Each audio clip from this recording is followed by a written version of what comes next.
사랑하는 형제자매 여러분, 반갑습니다. 주님의 이름으로 평안을 전합니다. 오늘 말씀을 시작하기에 앞서 잠시 여러분의 마음을 모아주시면 감사하겠습니다. 만약 오늘 나누는 이야기가 여러분의 마음에 울림을 준다면 좋아요를 통해 마음을 표현해 주시고 이 은혜가 필요한 다른 이들에게 공유하여 주님의 사랑을 함께 나누어 주십시오.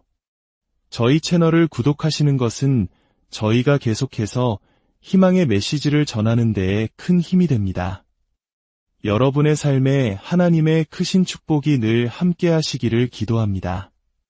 성탄절이 다가오면 우리는 자연스럽게 베들레헴의 한 마구간에서 태어나신 아기 예수님을 떠올립니다. 평화롭고 온유하며 사랑스러운 아기의 모습 말입니다. 하지만 오늘 저는 여러분과 함께 우리가 성탄절에 한 번도 들어보지 못했을 법한 특별한 성경 이야기 속으로 들어가 보려 합니다. 아기 예수가 아닌 우리의 삶의 돌파구를 만드시는 능력의 예수님을 만나는 시간입니다. 누가복음 5장을 보면 예수님께서 가버나움이라는 동네에 이르신 이야기가 나옵니다. 우리가 아는 아기 예수님은 베들레헴에서 태어나셨지만 우리의 삶의 모든 막힌 담을 허무시는 능력의 예수님, 기적의 예수님은 바로 이곳 가버나움에서 만나 뵐 수 있습니다. 가버나움은 예수님께서 공생의 기간 동안 기적을 행하시는 주된 활동 무대였습니다.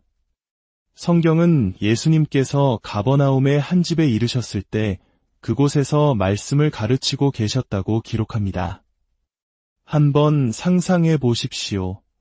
말씀 그 자체이신 분께서 친히 말씀을 전하시는 광경을 말입니다. 얼마나 놀랍고 경이로운 순간이었을까요? 그분의 말씀은 얼마나 큰 힘과 생명력을 지니고 있었을까요? 당연히 그 소문을 듣고 수많은 사람들이 몰려들었습니다. 집안은 발 디딜 틈이 없었고 문 앞까지 사람들로 가득 차 더 이상 누구도 들어갈 수 없는 지경이었습니다. 바로 그때 누가복음 5장 17절은 이렇게 증언합니다.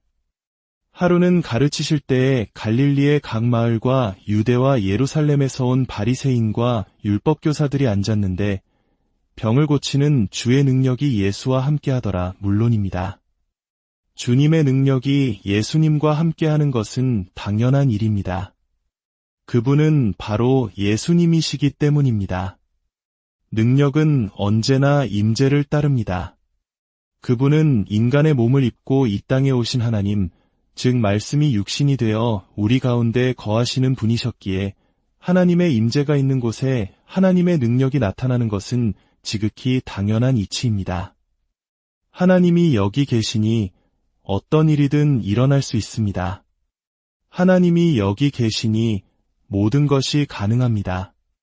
하나님이 여기 계시니 우리를 묶고 있던 쇠사슬이 언제라도 끊어질 수 있습니다.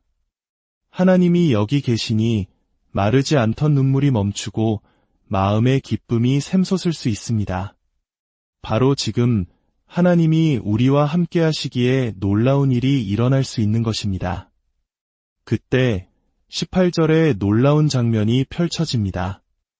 한 중풍병자를 사람들이 침상에 메고 와서 예수 앞에 들여놓고자 하였으나 무리 때문에 메고 들어갈 길을 얻지 못한지라 한 중풍병자를 사랑하는 친구 몇몇이 그의 침상을 들고 예수님께 데려왔습니다. 그들은 간절했습니다. 예수님 앞에 친구를 데려다 놓기만 하면 분명히 고침받을 것이라는 확고한 믿음이 있었습니다. 하지만 현실의 벽은 너무나도 높았습니다. 인산인해를 이룬 사람들 때문에 도저히 안으로 들어갈 방법이 없었습니다. 바로 이 지점이 중요합니다. 그 순간 길이 없다는 절망적인 상황이 오히려 그들의 믿음에 창의적인 불을 지폈습니다. 그들은 주변을 둘러보며 방법을 찾기 시작했습니다.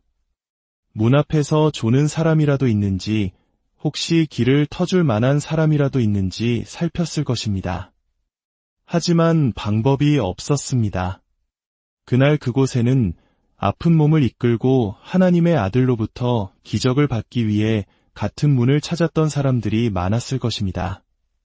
하지만 그들 중 다수는 문이 막힌 것을 보고는 어쩔 수 없다며 발길을 돌렸을지도 모릅니다. 길이 없어서가 아니라 길을 찾으려는 간절함과 헌신이 부족했기 때문입니다. 우리는 너무 빨리 포기합니다.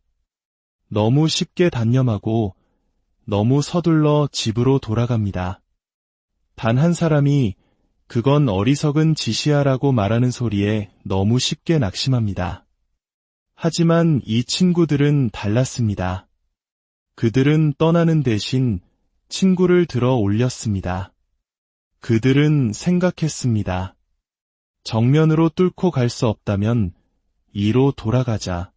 우리 친구에게는 예수님이 반드시 필요하니까 그들은 제약을 넘어 지붕 위로 올라갔습니다. 그리고는 지붕을 뚫어 기와를 벗겨내고 친구가 누운 침상째로 사람들 한가운데 바로 예수님 앞으로 달아내렸습니다. 잠시 이 장면을 마음에 품어보십시오. 우리는 종종 아기 예수님, 마치 행운의 부적처럼 내가 품에 안고 다닐 수 있는 작고 연약한 예수님께 기도합니다. 오, 주님, 저와 함께 해주셔서 감사합니다. 주님이 곁에 계시다는 것만으로도 참 좋아요. 물론 저도 아기 예수님을 사랑합니다. 하지만 제 인생의 어떤 단계에서는, 그리고 아마 이 말씀을 듣는 많은 분들도 마찬가지일 것입니다만, 이제는 제가 예수님을 안고 다니는 것이 아니라 예수님께서 저를 안아주시길 원합니다. 어디로 가야 할지 길을 보여주시는 것뿐만 아니라 그 길을 걸어갈 힘을 주시기를 원합니다. 주님 없이는 단 한 걸음도 나아갈 수 없기 때문입니다. 본문이 중풍병자는 육체적인 한계에 갇혀 있었습니다. 하지만 우리의 한계가 언제나 육체적인 것만은 아닙니다. 때로는 감정적인 것에 갇히고 때로는 가족 관계에 갇히기도 합니다. 때로는 과거의 상처를 되새기는 습관적인 생각의 패턴이 우리를 감옥처럼 단단히 가두고 절대 빠져나갈 수 없다고 속삭입니다. 하지만 우리가 마주한 분은 더 이상 아기 예수가 아니지 않습니까? 요한은 말했습니다. 우리가 그의 영광을 보니 아버지의 독생자의 영광이요 은혜와 진리가 충만하더라. 예수님은 지붕을 뚫고 내려온 그들의 믿음을 보셨습니다. 그리고 말씀하셨습니다. 이 사람아, 내 죄 사함을 받았느니라. 이 말을 들은 바리새인들과 율법학자들은 속으로 생각하기 시작했습니다. 이 신성모독하는 자가 누구냐? 오직 하나님 외에 누가 능히 죄를 사하겠느냐? 그들은 아직 자기들이 누구와 마주하고 있는지 깨닫지 못했습니다. 그들의 한계는 바로 예수님께서 지금 증명하고 계시는 그 진리 자체였습니다. 그들은 하나님만이 죄를 용서하실 수 있다고 믿었지만 바로 그 하나님이 눈앞에 계심을 알아보지 못했습니다. 그들은 속으로 외쳤습니다. 당신은 그런 일을 할 수 없어. 당신은 죄를 용서할 수 없어. 하지만 기억하십시오. 여러분이 하나님께 씌우는 한계는 하나님이 아닌 바로 여러분 자신을 올가맬 뿐입니다. 주님께서 하실 수 있는 일을 제가 어찌 감히 부정하겠습니까? 다른 사람들이 당신을 좋아하지 않더라도 그들이 하나님께서 당신을 통해 하시는 일을 막을 수는 없습니다.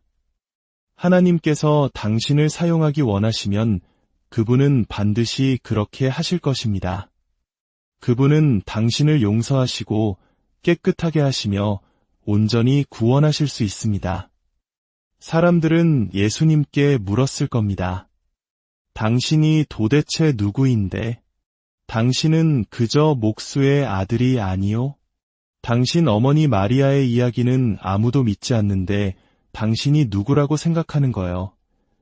그때 예수님께서 말씀하셨습니다. 내가 누구인지 보여주겠다. 그러나 인자가 땅에서 죄를 사하는 권세가 있는 줄을 너희로 알게 하리라. 이것이 바로 올해 저의 성탄절 말씀입니다. 조금은 낯설고 일반적이지 않은 말씀일 수 있지만 여기에는 엄청난 능력이 담겨 있습니다. 예수님은 중풍병자에게 말씀하셨습니다. 내가 네게 이르노니 일어나 내 침상을 가지고 집으로 가라. 그러자 그 사람이 즉시 모든 사람 앞에서 일어나 그 누웠던 것을 가지고 하나님께 영광을 돌리며 자기 집으로 돌아갔습니다. 예수님께서는 그에게 말씀하셨습니다. 너를 제약하던 바로 그 침상을 들고 일어나라. 너를 눕게 했던 바로 그것을 이제는 내가 들어라. 그리고 치유받고 용서받고 두 번째 기회와 새로운 정체성을 가지고 이곳을 걸어나가라. 그리하여 하나님이 우리와 함께 하심을 모두가 알게 하라. 여러분이 오늘 이 자리에 어떤 침상에 누워 오셨는지 저는 알지 못합니다. 하지만 그것은 여러분에게 거짓말을 해왔습니다. 하나님은 그것보다 크십니다. 하나님은 여러분이 만든 상자보다 크십니다. 하나님은 여러분의 배경보다 크십니다. 모든 제약은 이제 거두어졌습니다. 예수님께서 말씀하셨습니다. 내가 땅에서 들리면 모든 사람을 내게로 이끌겠노라. 저는 지금 구유와 십자가 그리고 빈 무덤을 동시에 선포하고 있습니다. 저는 부활절의 영광 속에서 여러분에게 외치고 있습니다. 여러분을 묶고 있던 제약은 이제 끝났습니다. 하지만 저는 할 수 없어요 라고 말할지 모릅니다. 아닙니다. 당신이 하고자 한다면 할 수 있습니다. 일어나십시오. 그리고 그리스도께서 당신의 삶을 위해 죽으심으로 이루신 그 삶을 살아내십시오. 이것이 진정한 성탄절의 의미입니다. 저는 아기 예수님이 아닌 돌파구를 만드시는 능력의 예수님에 대해 이야기하고 있습니다. 물론 아기 예수님께 감사드립니다. 여러분의 어린아이 같은 첫 믿음에도 감사드립니다. 십수년 전 하나님을 처음 만났던 그 순간에도 감사합니다. 하지만 왜 아직도 그 광야에 머물러 있습니까? 왜 앞으로 나아가지 않습니까? 왜 성장하지 않습니까? 왜 과거의 상처를 계속 되풀이하고 있습니까? 성경은 예수님께서 그들의 믿음을 보시고 말씀하셨다고 했습니다. 내가 무엇을 할 수 있는지 너희에게 보여주겠다. 그러니 일어나라. 내가 죄악 속에 이곳에 온 것을 안다. 하지만 일어나라. 내가 누워있던 그 자리는 내가 죽기까지 하여 너에게 주고자 한 그 선물을 멀어지게 만드는 거짓말과 변명일 뿐이다. 이것이 왜 기쁜 소식인지 이제 아시겠습니까? 왜 하나님께서 한 해가 가기 전에 이 말씀을 여러분에게 전하게 하셨는지 아시겠습니까? 이제 그 제약은 더 이상 실제가 아니기 때문입니다. 죄는 더 이상 여러분을 지배할 힘이 없습니다. 사랑하는 형제자매 여러분, 만약 여러분이 이 성탄의 메시지를 받아들이고 하나님께서 예수를 죽은 자 가운데서 살리신 것을 마음으로 믿는다면 이번 성탄절은 여러분 인생 최고의 성탄절이 될 수 있습니다. 단순히 선물을 주고받고 소비하는 날이 아니라 하나님께서 우리가 구하거나 생각하는 모든 것에 더 넘치도록 능히 하실 수 있는 분임을 진정으로 아는 날이 될 것입니다. 당신이 하나님께 씌운 한계는 거짓말입니다. 몇몇 분들에게 말씀드립니다. 저는 너무 늙었어요. 그것은 거짓말입니다. 아브라함은 100세의 아들을 얻었습니다. 저는 너무 어려요. 디모데도 그런 생각을 했지만 하나님은 누구든지 내 연소함을 업신여기지 못하게 하라고 말씀하셨습니다. 저는 너무 큰 실수를 저질렀어요. 라합은 기생이었습니다. 하지만 하나님은 그녀를 통해 위대한 일을 하셨습니다. 저는 소심하고 담대하지 못해요. 기드온은 겁쟁이였지만 하나님은 그를 큰 용사라 부르셨습니다. 모든 제약은 거두어졌습니다. 마지막으로 하나만 더 말씀드리겠습니다. 제 아내는 아무것도 가진 것이 없어요. 마리아는 평범한 처녀였습니다. 이제 그만 변명하고 일어나십시오. 당신의 침상을 들고 전능하신 하나님의 은혜 안으로 걸어 들어가십시오. 제약은 풀렸습니다. 무덤도 그를 가두지 못했습니다. 헤롯도 그를 죽일 수 없었습니다. 그리고 그 능력의 주님께서 지금 바로 여기 우리와 함께 계십니다.